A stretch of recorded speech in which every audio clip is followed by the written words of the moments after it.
Claire's laughter echoed in the courtroom, sharp as broken glass. She smirked while the judge handed her everything Marcus had built, his company, his homes, his accounts, leaving him only the crumbling old mansion on Millstone Hill. "That dump? He can keep it," she said, certain she had buried him for good. What she didn't know, what nobody knew, was that years earlier Marcus had turned that so-called ruin into his secret fortress, a vault overflowing with cash, gold, and jewels no court could ever touch. Months later, when Claire's empire collapsed under debt, Marcus didn't crawl back. He returned stronger than ever, standing tall in the spotlight she thought she'd stolen. But to truly feel the weight of his revenge, you need to see where it all began. The gavel cracked like a bone snapping, and the courtroom froze. Marcus didn't flinch. He stood steady, shoulders squared, a man who'd already lost more than words could ever strip from him. The judge's voice droned on, listing numbers, assets, properties, everything he had worked for, like it was scrap on an auction block. Claire sat across the aisle, crossing her legs with the ease of someone stepping into first class. A faint smile curved her lips as pens clicked and papers slid across the table. Behind Marcus, whispers rose like snakes. "He lost it all," someone said. Another voice chimed in. "Married wrong, man. Should have known better." Marcus's tie dug into his throat as he pressed it between his fingers, just to feel something. The air stank of old files and dust. Beside him, his 10-year-old daughter. Jasmine shrank into her sweater, her small hand gripping two of his fingers.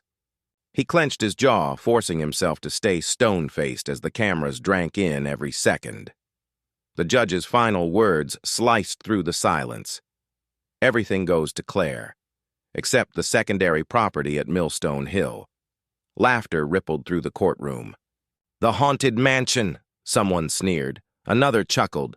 "That place is a corpse." Claire didn't even glance up, just flipped her hair and tapped her pen as if the humiliation was sealed. Marcus inhaled once, slow and deliberate. A weaker man would have crumbled. He didn't. He let the cold humiliation wash over him like rain. Then he chose not to fold. The whispers followed him into the hallway. "He's done." Shame. He used to help kids with scholarships. He adjusted Jasmine's backpack and walked her out as Claire's laughter floated behind them, light and cruel, like she already owned the world. Outside, the wind cut through his suit, traffic hissed, and cameras blinked. Marcus bent low to Jasmine's worried eyes. "We're okay," he whispered. Not a promise. A command to himself. Two interns on the curb snickered. She left him with that dead house. That's all he deserves? Marcus turned his eyes to the skyline. Beyond the steel and glass towers lay Millstone Hill, the place everyone mocked, the place everyone thought was finished.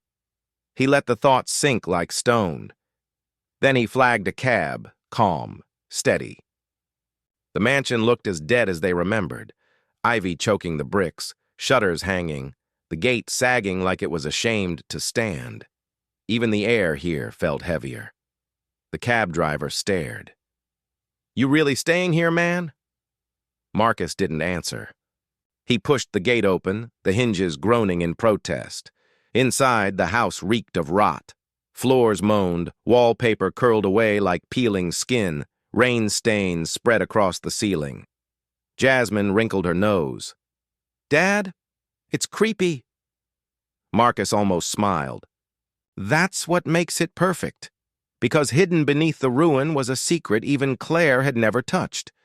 Years ago, when Hayes Innovations was thriving, Marcus had prepared for the storm he knew would come.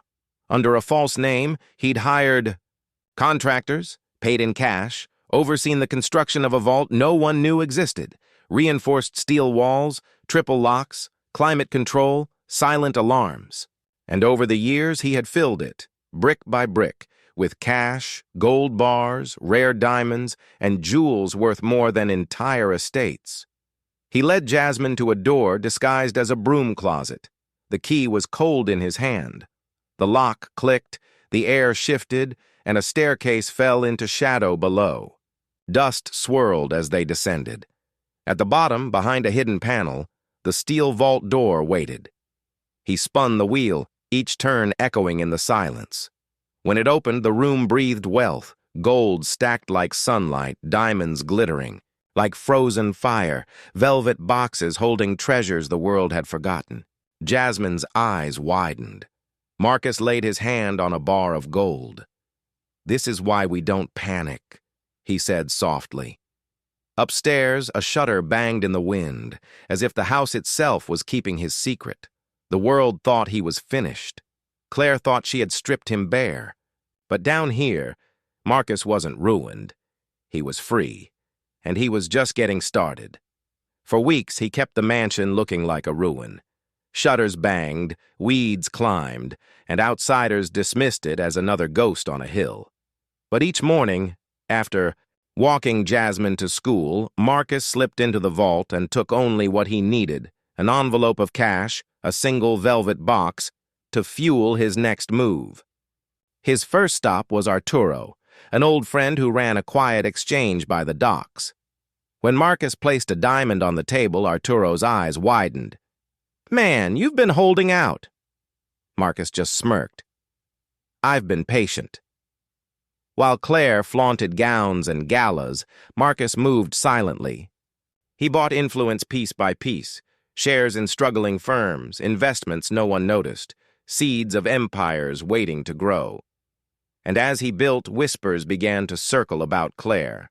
Hayes Innovations was crumbling under her control. Vendors unpaid. Properties mortgaged. Debt piling high. Jasmine overheard women in a grocery store whisper, "She took everything from her husband, and now she's losing it all."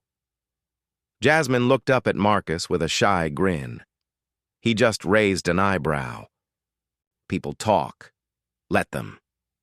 Inside the mansion, change began. The study was repaired, turned into a sleek office. The vault became a treasury feeding his vision. Every night Marcus stood at the cracked window, watching headlights crawl in the distance, feeling the heavy satisfaction of preparation. By month 3, only a fraction of his vault was gone, yet his investments were already blooming. His phone buzzed with overseas partners, accounts filling with money Claire couldn't touch. And one day, a message arrived from Arturo. "She's in trouble. Real trouble." By month 4, Claire's perfect image was cracking. No more champagne smiles on social media. No more elite circles, just grainy photos, fake captions, and missing friends. By month 6, Hayes Innovations filed for bankruptcy. Her luxury cars repossessed, her penthouse sold, her empire gone. Reporters called Marcus non-stop. Investors begged him to lead again. And that's when he chose his moment. He launched Hayes Global Investments, not with noise, but with precision. Invitations went out, the press release hit, and the city buzzed. On launch day, cameras flashed like fireworks. Marcus walked onto the stage in a charcoal suit, Jasmine glowing at his side. He didn't mention Claire. He didn't need to. His words cut sharp and clear. Success isn't about what people give you or take from you. It's about what you're prepared to protect, even when the world thinks you've lost. The crowd erupted. Applause shook the walls. Cameras captured the face of a man who had risen from ashes, and across town, in a dim apartment she could barely afford, Claire stared at the headline beneath his photo. From ruins to riches, Marcus Hayes returned stronger than ever. The coffee in her hand had gone cold. The laughter she once used to destroy him was gone too, replaced by silence. On Millstone Hill, the mansion stood tall again, its gates straightened, its shutters fixed. Its vault still untouched, still waiting because Marcus knew the secret to victory. You never show all your cards. You let them think they've won until they realize they were playing the wrong game all along, and if you think Marcus's comeback was satisfying, just wait. The next story is even bigger, darker, and sharper. Betrayal, revenge, and a twist you won't see coming. So stay with us, hit subscribe, and don't miss what's coming next.